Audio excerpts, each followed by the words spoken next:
Hello everyone, my name is Jean-Michael Bushman and welcome back to Hearthstone. Before we get to the deck here, I just want you guys to just take it in. And I cannot believe I actually did it. Literally within a month and a half of me starting this game, I reached Legend. I can't believe I actually did it. And the secret sauce is what you see on screen.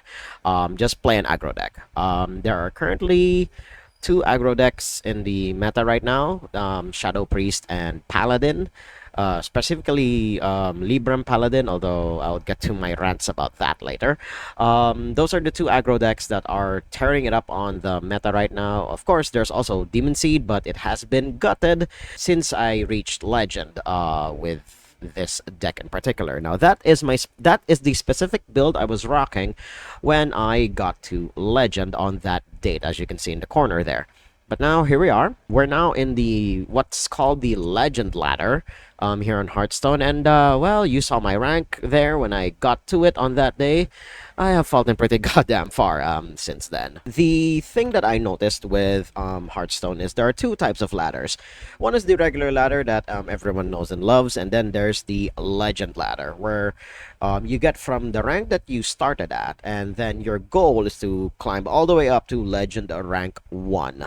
Why would you do that? Simple. Brownie points. As far as I know, there are literally no rewards for reaching Legend rank 1. It's just a bragging rights, basically, and once you reach Legend, the only decks you will be facing against, like 80 to 90% of the time, are meta decks, and usually the tier 1 meta decks. And this is one of those decks that you will be facing off against often, although not this exact build. This is what you're seeing here is an amalgamation of all of the builds that I have seen of Libram Paladin. And unfortunately, the most popular build of quote-unquote Libram Paladin don't even have Librams anymore.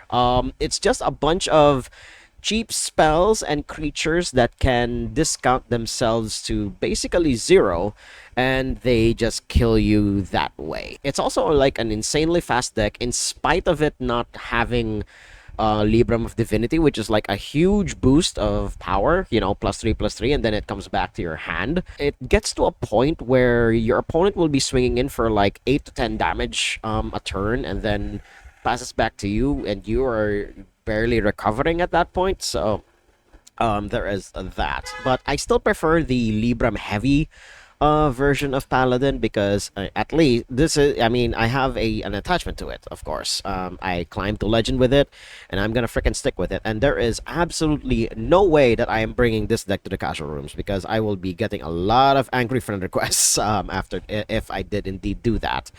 So I'll just be in the I'll just be Legend climbing today, quote unquote Legend climbing. And also, I will be introducing a deck tech for basically this build of the deck that I'm using to quote-unquote climb Legend with. But honestly, I've reached Legend. I don't really care at this point if I lose rank. Although, one thing I did notice is that the lower I went, the more spicy the decks got. I'm inclined to believe that in the lower ranks of the Legend ladder, you start facing off against the diamond ranked opponents again. And that is indeed what has been happening, although, of course, I cannot confirm that detail in particular. But at least the decks are getting spicy, and they're no longer like the meta bullshit that you see on ladder often. And good God, the meta is it's all Shadow Priest, basically. Literally on my way down from where I was, all I ever faced was Shadow Priest. So without further ado, I'm going to get into the deck tech of my updated Libram Paladin deck. Starting off with the 1-drops. There's like 5 of them, and they're all like really, really important, although except 1 in particular, or hell, even 2. But the most important one definitely is Aldor Attendant. She reduces the cost of your Librams by 1, and she is absolutely necessary in almost all builds that have Librams. And you just cannot have a Libram deck without her. And then Astral Vigilant is one of the flex slots that are in this deck, because it has a battle cry that copies the last Draenei you have played. What you would usually do is you play Aldor Attendant, and then in the turn after that, you play Astral Vigilant, which in turn will give you a copy of Aldor Attendant. You play that again, and then if you draw another Astral Vigilant, you play another Aldor Attendant. So you just played 3 Aldor Attendants, thus reducing a lot of the more powerful Librams like Wisdom, Divinity, and Clarity to 0, thus granting them their bonus effects. Once you get that rolling, it's going to be pretty easy to kill your opponent from there. But I have seen builds that don't have Astral Vigilant at all. The other thing that you could have in this slot instead is the 0 mana Adapt card that a lot of the Paladin decks use.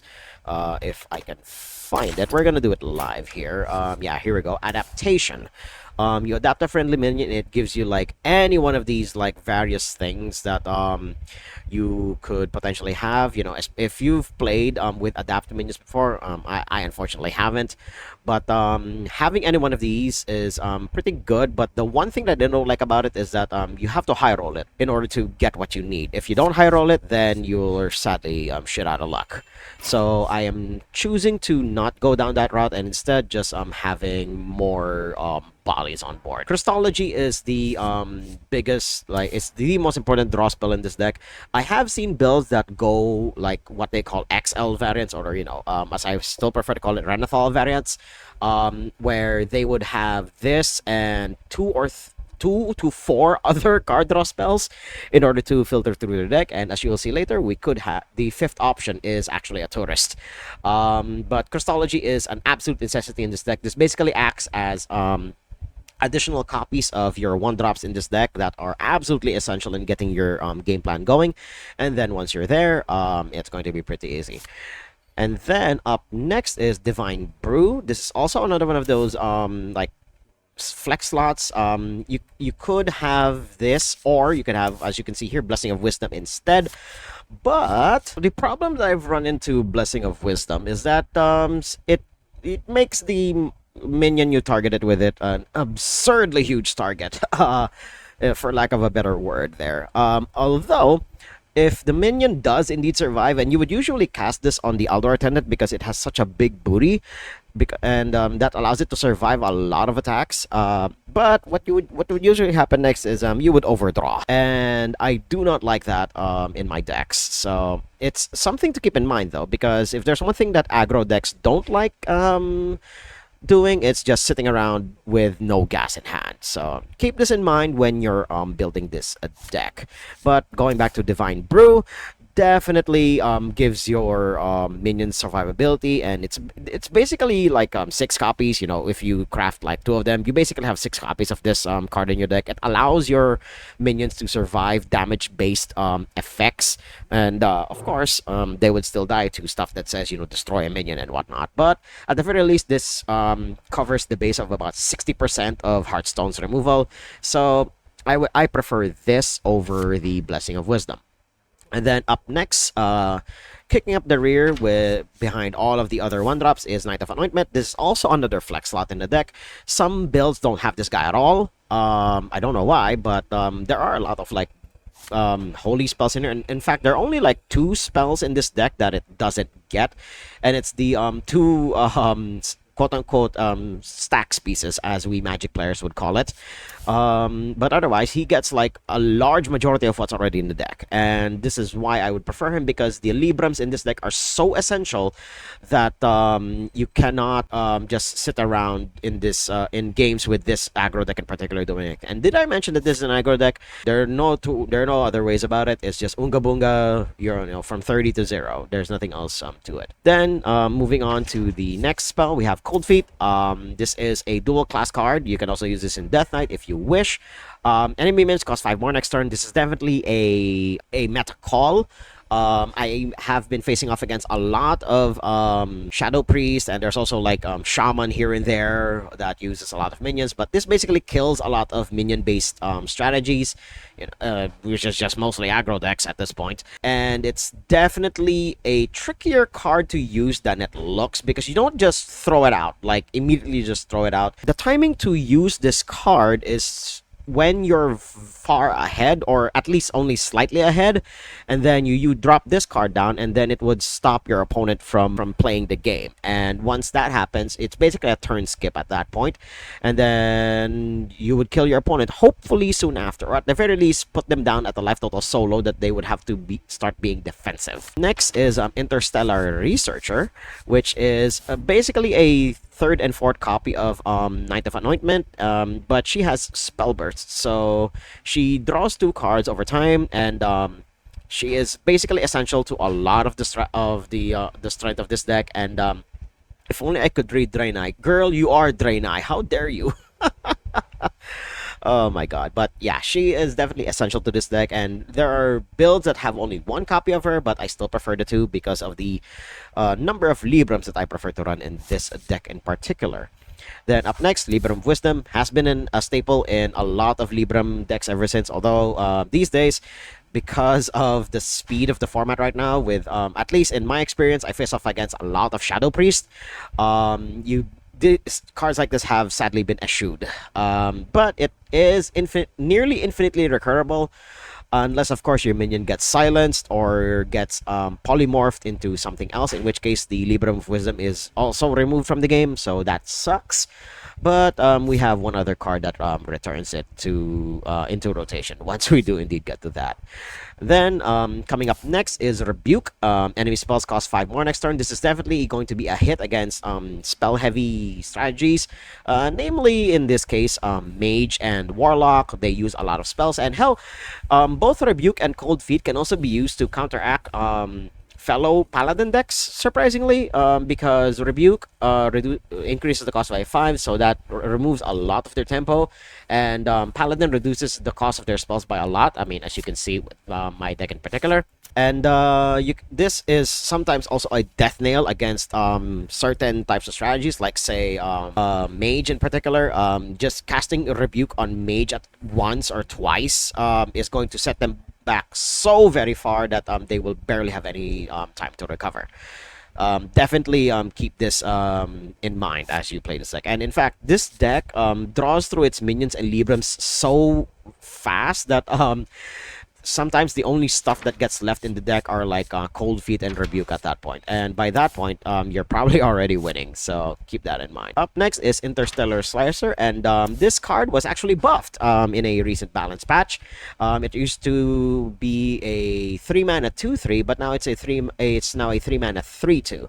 And it's definitely a staple in a lot of Libram-based decks, and it also doesn't help that it hits a lot harder now.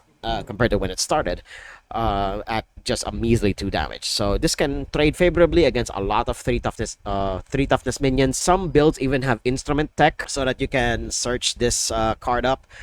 But I'm preferring to not run it. I'd prefer to rely on my Librams instead, and it's working out well for me so far. But do keep the instrument tech in mind when you're building your own version of this deck. Up next is Libram of Clarity. This is a 3-mana draw 2, but if it costs 0, you can give the minions that you drew +2/+1. That seems small, but the +2 attack is definitely what makes this worth reducing to 0. But I have run into more occasions than not where I needed to draw minions and I didn't care that I didn't get the +2/+1, because drawing 2 minions for any amount of mana, well, of course 3 is like the highest I would comfortably go to, is definitely insane value. Then going on to probably the most important card of the deck, Libram of Divinity. It gives a minion +3/+3, and then it returns to your hand if it costs 0. With this specific build, it is very easy to reduce the cost of this particular card to 0. And this is the finisher of the deck. It seems innocuous at first, but the +3/+3 is insane if you think about the size that some of these creatures can get to when it gets to the mid to late game. Never leave home without it, especially if you're running a Libram deck. Then up next is Irel, Beacon of Hope, and something that you guys need to know is that I spent a bit of money recently. I bought the welcome packs for The Great Dark Beyond, which is 120 packs in total for $50 across 2 bundles, and I got her. And I saw that as a sign that I definitely need to keep rocking Libram Paladin until I get somewhere with it. And I did get somewhere with it. I got to Legend with it. And it also granted me the dust necessary to basically craft every deck that I wanted to play in this game. Libram Paladin is the deck that I built simply because I wanted to reach as high a rank as possible, and lo and behold, I got to Legend. Irel in particular, 4 mana 3/3. It's not too bad, but you're really only using her as a 4 mana removal spell because of her rush, and she kills a lot of 3 toughest minions because of her 3 attack. Although, of course, you can also, plant some buffs onto her in order to, make her hit harder before she dies, and gives you these powerful Librams as well. You can even get an extra copy of Libram of Wisdom at that. And then Libram of Justice is also a pseudo board wipe for this deck. This basically allows even your low attack minions to kill the biggest minion on the board. I've had an instance where I killed a 23, if I remember the stats correctly, and then I used Libram of Justice to reduce the health to 1, and then I just used an Aldor Attendant to kill that thing. And then of course Libram of Hope is a taunt minion that is not too necessary in the deck, but the heal is also nice. It helps you survive the aggro matchup, especially if you've reduced this to 2-3 mana. This card has definitely saved me on multiple occasions. Coming up next is the tourist of our deck, Sunsapper Lynessa. In the lore, actually, she is not a rogue. She is actually a paladin for the Blood Elves. The moment I started looking up on the lore of the named characters that are in this deck, the rabbit hole kept getting deeper and deeper and deeper. And good God, Lynessa's part in the lore is only surprisingly small, but once you start looking at what the Naru are, the rabbit hole keeps getting deeper from there. Lynessa is a rogue simply because of the flavor text, but it does give you access to a bunch of the rogue cards from Perils in Paradise. And hell, if you go to the crafting menu, actually, you will also even have access to Maestra for some weird reason, because she's also a rogue card, but she's a warlock tourist. So if you're going to make a meme deck, you can have both Lynessa and Maestra in your Paladin deck, and then you can also have access to Warlock spells that are from Perils in Paradise. I did plan on doing that because why not? But the main reason why you would even consider Sunsapper Lynessa is, the very floor of her is that your spells that cost 2 or less will cast twice. And that is insane, especially if you've managed to reduce the cost of all of your Librams to 0. Imagine having a +6/+6 for 0 mana. That is insane. And I have also had games where I would cast Divine Brew on a minion that already had a Divine Shield. They would get +2 attack as well. And this is also why I prefer Divine Brew, because it also gives me extra attack. The other reason why you would run Lynessa is because of Knickknack Shack. It's a location, 3 mana draw card, and then if you play it this turn, reopen this, you would usually use this in rogues, just to keep chaining spells, cheap spells specifically together in order to keep drawing cards. But for this deck in particular, you can actually replicate it, because a lot of the spells in this deck, when you reach a certain point, will cost extremely cheaply. And once that happens, you can keep chaining a lot of the stuff together in order to keep drawing through your deck. I have been considering flip-flopping between Knickknack Shack and Libram of Clarity, but the main difference is why I'm still keeping Libram of Clarity in is because you can search Libram of Clarity, thanks in no small part to Knight of Anointment or Interstellar Researcher. Those 2 cards in particular are what makes this deck a lot more consistent than it already is. Knickknack Shack, granted, it is a burst of card draw, but this is far more stable and consistent card draw. So this is why I prefer Libram of Clarity over the Knickknack Shack. And then, of course, Sunsapper Lynessa does her job by basically double casting a lot of your cheap spells. Then, coming up to the last 2 cards in the deck, you have Libram of Faith, which some builds don't even have this card anymore. But I still prefer to have it because it's an instant recovery tool should your opponent, wipe your board. Or this is an insane amount of pressure that you can add to your board as well, especially if you've reduced this to like 2 to 3 mana, which is usually the threshold that I would prefer my Librams to be at once I start casting them, and especially the more expensive Librams. And I have won games thanks to this card in particular. I would usually hold this, especially if I have a feel that my opponent would have a board wipe in hand, but otherwise you can safely cut this for something more defensive, like say the 5 mana Draenei here that reduces the cost of Librams by 2. You can definitely add that instead, and then just focus on whatever creatures you have in the deck. But if this costs 0, the minions that you like poop out also have rush. You can also treat this as a pseudo removal spell at that. And then you can also, of course, reapply the Divine Brew if you have that in your hand as well. Then the last creature in this deck, you have a Light Ray. Of all of the creatures in this deck that discount themselves, you have Light Ray here, and I believe there's also like Devout Pupil, which is a taunt minion. And then there's also another one at 3 mana, which is the Flickering Lightbot. You can also consider this for your deck in particular, but for Flickering Lightbot in particular, the only reason I'm deducting points against it is because it's just a giant meatball.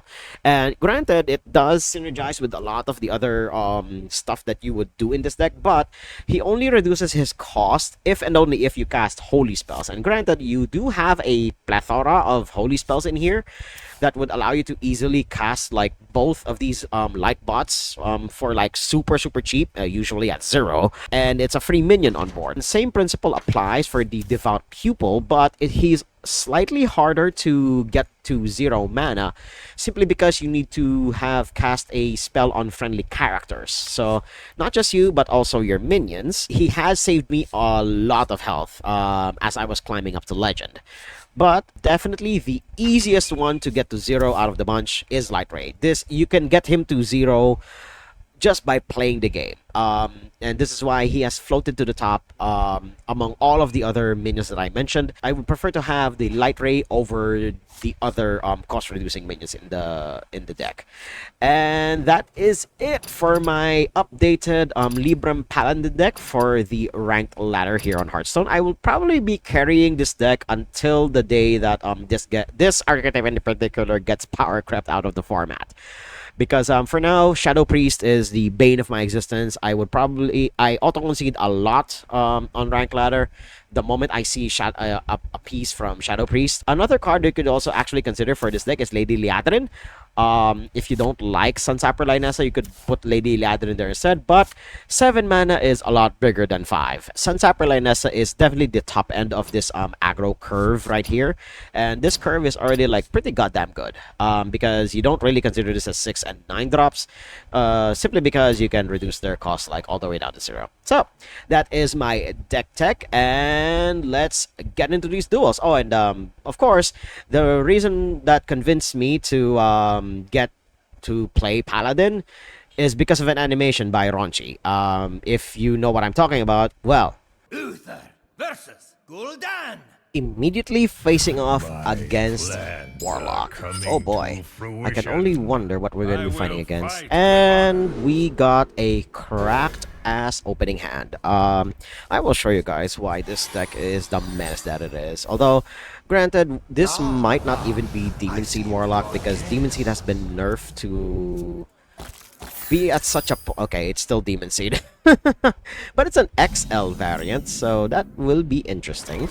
But for now, we're going to do our thing, play the Aldor Attendant down, then we will use the coin immediately to play the Astral Vigilant, so that we get another copy of the Aldor Attendant.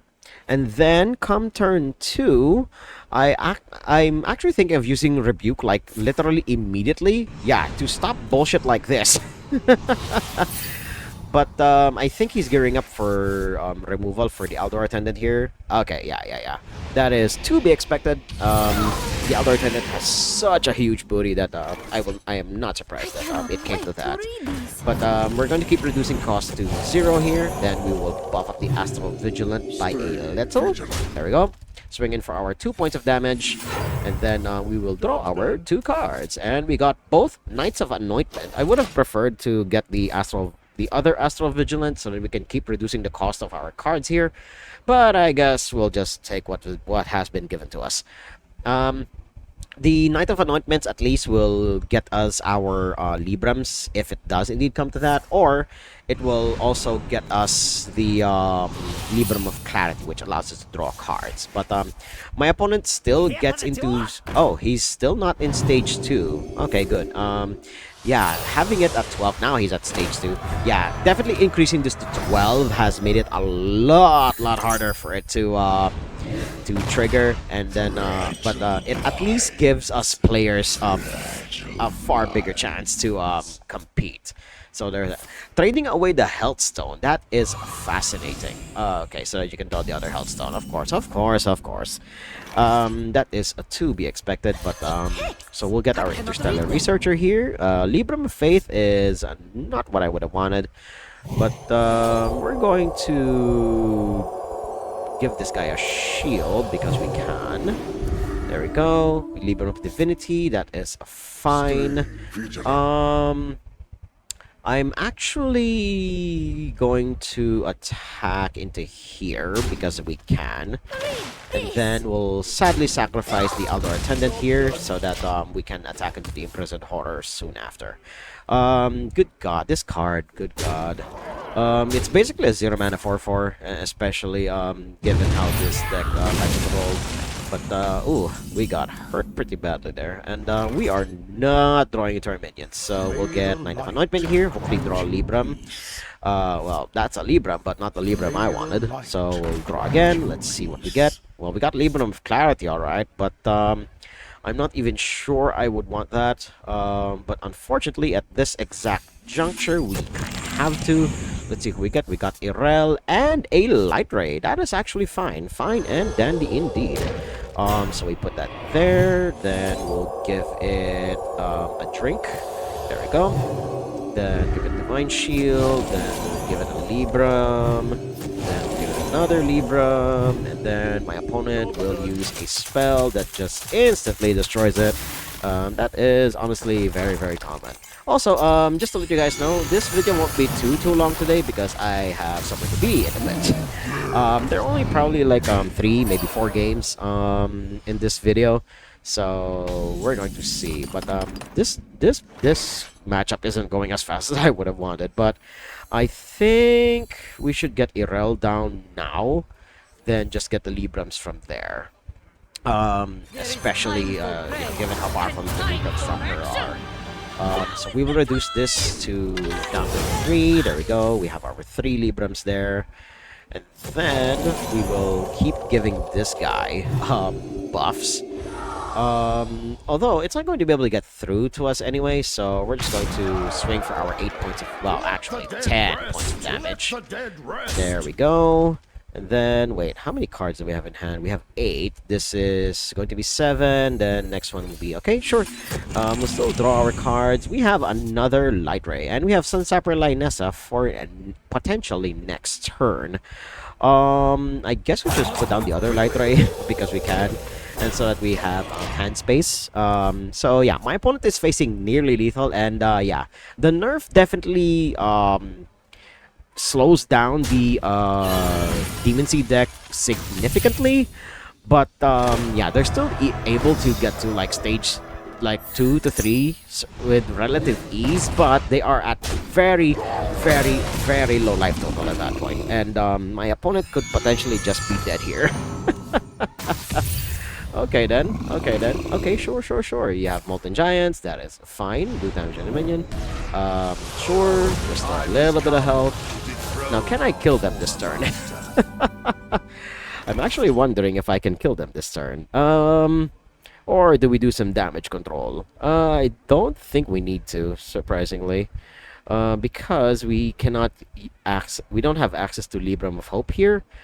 But what we can do instead is this is only 9 damage on board, unfortunately. What we can do instead is give the Light Ray +6/+6. Surprisingly, I'm not sure if that's the right move, but I'm still gonna fuck. Oh god, I can't do it. Oh god, I did not realize I didn't have enough mana. But I guess, you know, this will have to do. I guess I'm dead? Question mark. Hold on. I think I can still do this because this is 2 damage to my opponent, so it's nearly similar to what I would have done. Although he has to use his 2 Molten Giants to get through to this anyway, so I think we're still fine, surprisingly.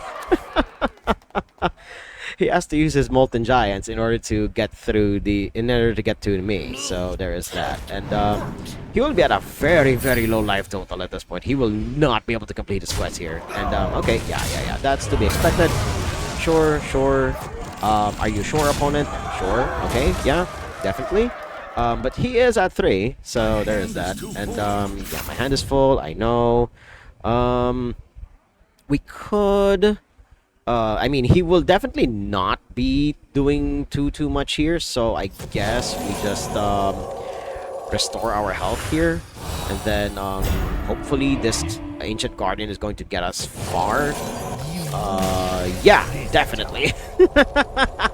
Yeah, he won't be able to kill us with the Molten Giant there, so yeah, definitely a victory well deserved. Let's move on to the next game. Uther versus Night Warrior.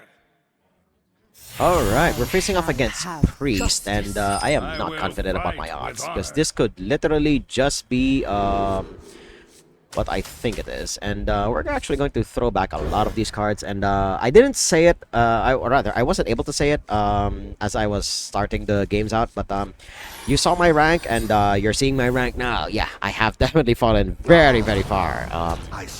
The top of the meta is pretty goddamn cutthroat, and this is definitely Shadow Priest. Alright, I will show you guys why this deck in particular is such a fucking menace.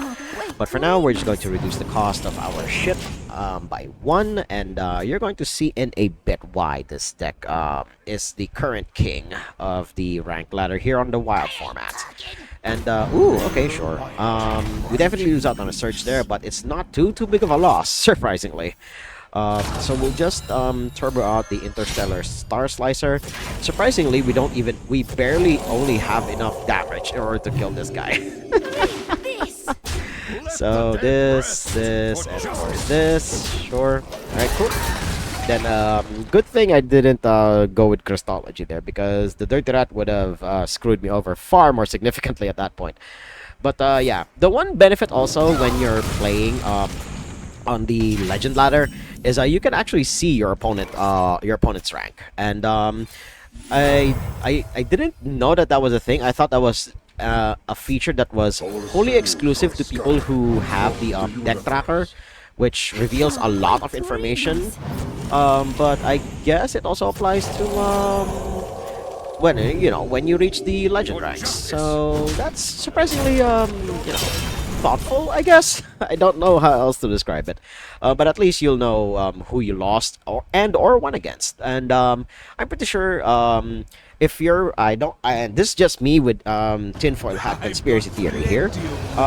This is not what I expected out of Shadow Priest, but okay then. I guess, wait, Death Rat will give the minion back. Huh, that is interesting. Yeah, I would indeed love to kill it. Okay then. I would like my minion back, please, thank you. There we go, there we go. I want my minion back, thanks. There we go. Take your 1 point of damage there, Terande. And we're going to see how far my opponent goes here. He hasn't been doing anything that is normal for Shadow Priest yet. But there he is, Benedictus. He's just a 5-mana 5/6. Oh my god, the things that some people need to do. But yeah, we're going to do that, and then that happens, and then we're just going to keep buffing the shit out of our units here. So this, into this, into this. There we go, and then we get a Knight of Anointment down. There we go, we got a Libram of Faith. As much as I want to do that, I don't think I should. And I am not quite sure how many spells my opponent could potentially have, so we're just going to rebuke him, and then we'll just swing in for our 8 points of damage. And because we can't do anything else with our mana, we'll just reporting for duty. You know, we'll just report for duty, and then God, that song has been stuck in my head ever since I saw the video. Oh my god, and it's the reason that convinced me to get into playing Paladin. But Lotheb is annoying, but not exactly a problem. I mean, all we ever really, the only thing we really need to do is to just kill the bastard. So here you go. Kill the bastard, and then boom, boom, boom. Then just swing in. Then we'll get Librum of Faith down next turn. And we also drew into another Librum of Divinity, so my opponent is deader than Elvis at this point. And this is just me working off of a handful. Ooh, okay, okay. My opponent is definitely testing me here. That is a fascinating... Okay, okay, okay, okay. Okay, opponent is fighting back. He is definitely fighting back here. I only have 6 damage on board available, unfortunately. So let's make it exactly 7 by doing this. Then we attack with the Astral Vigilant. Then we attack into here, which will reduce everything down to 0. And then, I think we should keep reducing. Yeah, we're gonna keep reducing. And then we will increase her by 3. I'm not going to use Librum of Faith here, just in case they have a board wipe, because Priest has a lot of pretty damn good board wipes. Or I could just do it now as a way to hopefully close out the game next turn. So yeah, we're gonna risk it. We're gonna do that, and then we're going to report for duty again. There we go. Then we're going to see if my opponent has anything for this. If any at all. This is, I think this is lethal. For the 7, 7, yeah, 10. No, it's not lethal yet. It could potentially be lethal next turn. If my opponent keeps playing at that point. But we're going to see if it even comes to that. Let's see what he shakes. Boom, boom, boom, boom, boom. Okay, he's going to freeze my board. God, Bob's such a good, it's such a good ass card, especially for the current state of the format. But yeah, he will definitely help you bounce back in places that you wouldn't have actually thought of otherwise. But okay, sure. So that happened. Then we'll draw another Librum because we can. Okay. I think we can do this. So we draw another Librum here. There we go. Let's see what we get. We got Librum of Clarity. So we'll draw our 2 minions. I believe all of my low-cost minions are like accounted for at this point. Okay, Astral Vigilance, so we can get another copy of the Interstellar Researcher. But we're going to put the guy here because we can. Then for 0, we're going to load up everything here. Oh my god. And then, or you know what? Just for the shits and giggles, we're going to reduce the cost to 1. We're going to reduce their health to 1. Then we can... Oh my god, I still have space. Like 1, 2, 3, 4, 5, 6, 7. Oh, no, no, no, no. I don't have space for the 8-8. Okay, cool. So that'll just be for next turn. Then if my opponent has the board wipe, I will definitely be very, very, very sad. But now I have lethal on board. Okay, yeah, okay. Mass Hysteria is definitely a board wipe, and but the fortunate part here is that some of my minions have... Okay, no, they don't have Divine Shield, but I still have lethal, unless you have removal. Okay, Hysteria. Okay, okay. You will definitely die here because there's exactly 9 damage on board. Okay, my opponent definitely recovered, so that is fine.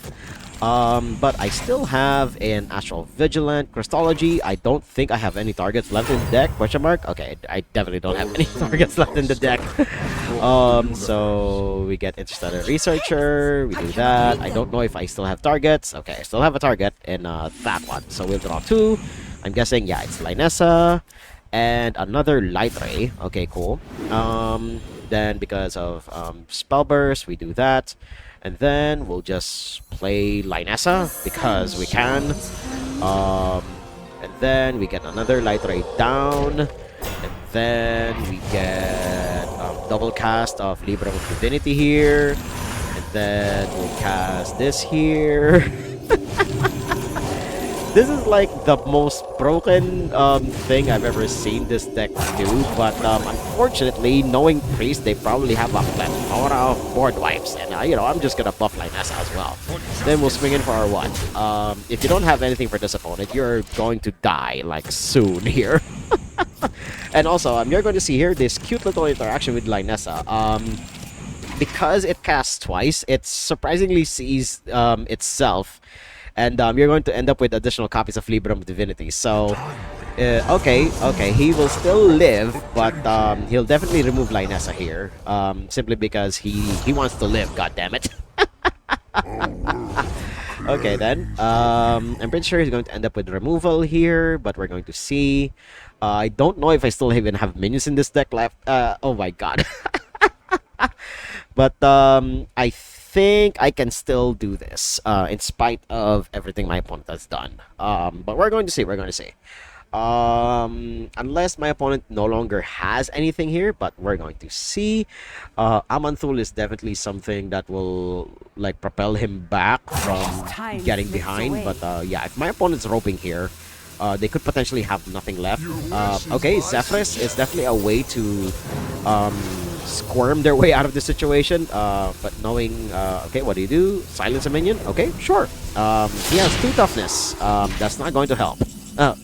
I think it will only barely help. So we get Librum of Faith down. Then we buff up this one.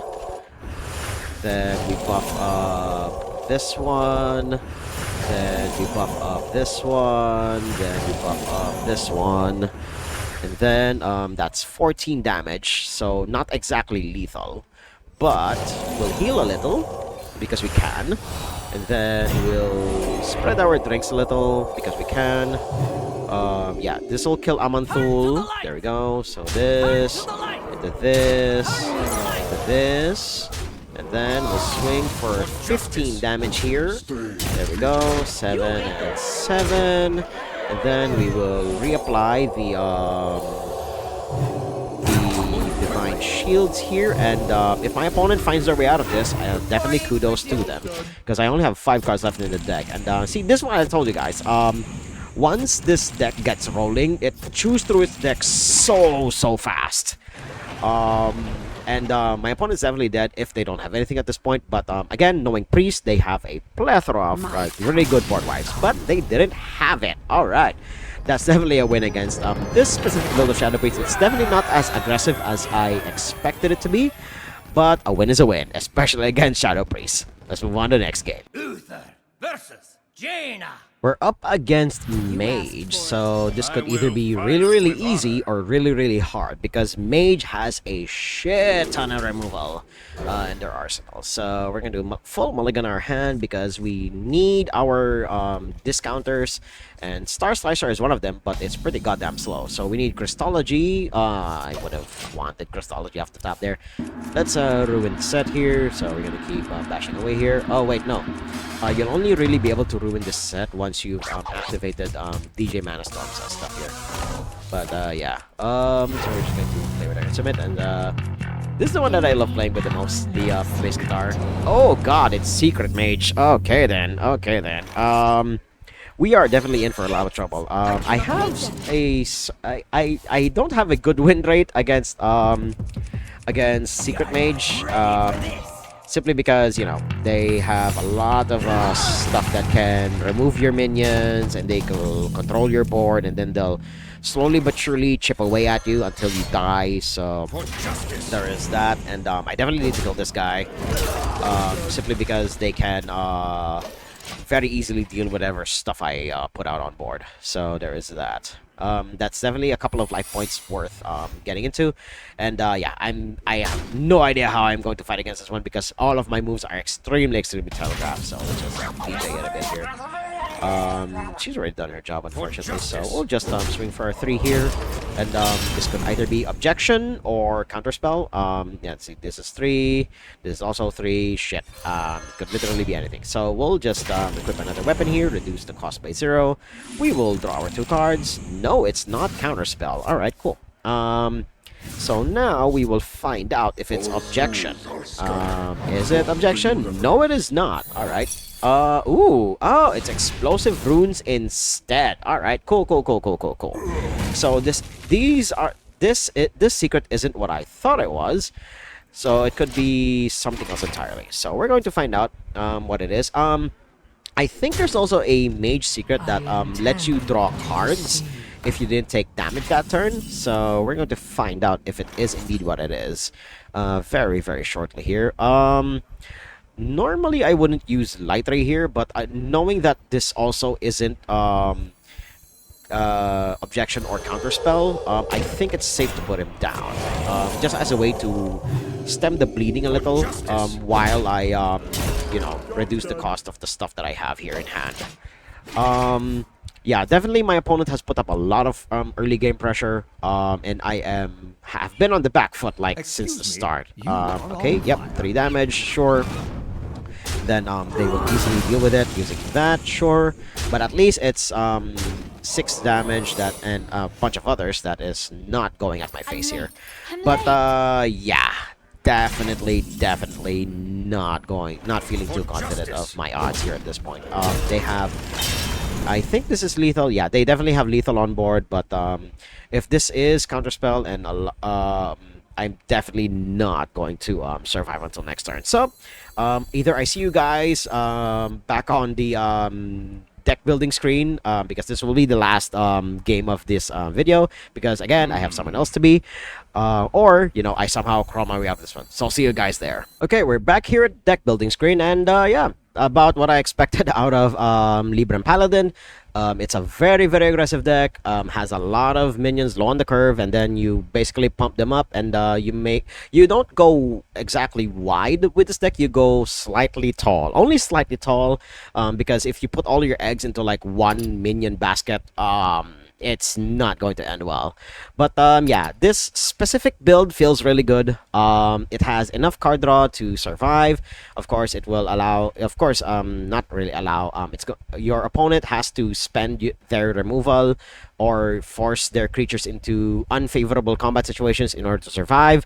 And yeah, you can definitely change some of the numbers and or the cards around here to suit your tastes or whatever you face off against the ladder. But this specific build definitely works for me.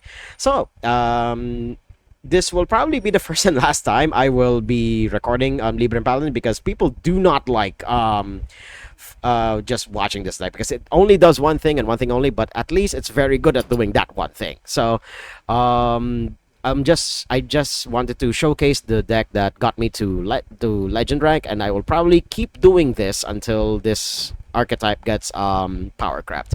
So if you guys like what you saw, hit like, comment, subscribe, and share this among your friends. And until next time, toodles.